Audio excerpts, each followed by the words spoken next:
On a cold Monday morning in Chicago, Michael, a city bus driver, woke up late.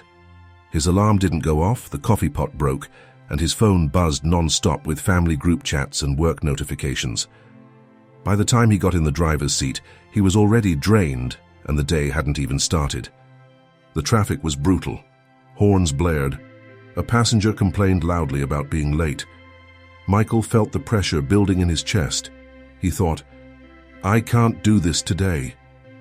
At the red light, he looked over and saw a construction worker, calmly sipping coffee, watching the snow fall.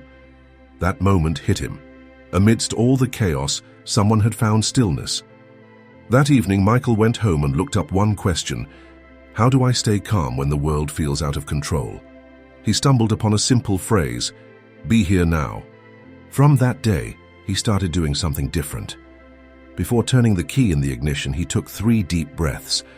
When someone got angry on his bus, he'd ground himself by noticing the texture of the steering wheel. When thoughts spiraled, he'd say silently, "Right now, I'm okay." In a few weeks, something changed.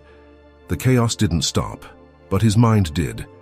He still drove the same route, faced the same stress, but he stopped letting it take over his peace. Michael didn't need a vacation. He didn't need a perfect life.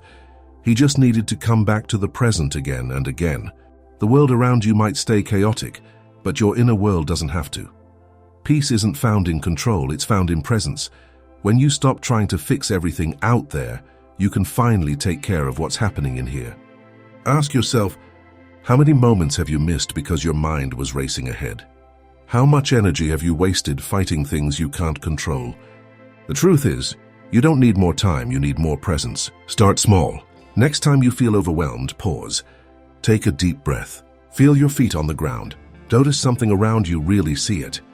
These aren't just relaxation tricks. These are tools to take your power back. Your focus is your life. And if you're always somewhere else in your head, in the future, in comparison, you're not really living. So today, make the choice. Be here now. Amazing viewers, if you find value in the stories I share, consider subscribing to my channel. It costs nothing but means the world to me. Your support helps me continue bringing you thought-provoking and inspiring content. With just one click, you're helping this community grow and reach more people. Thank you for being part of this journey. I truly appreciate you.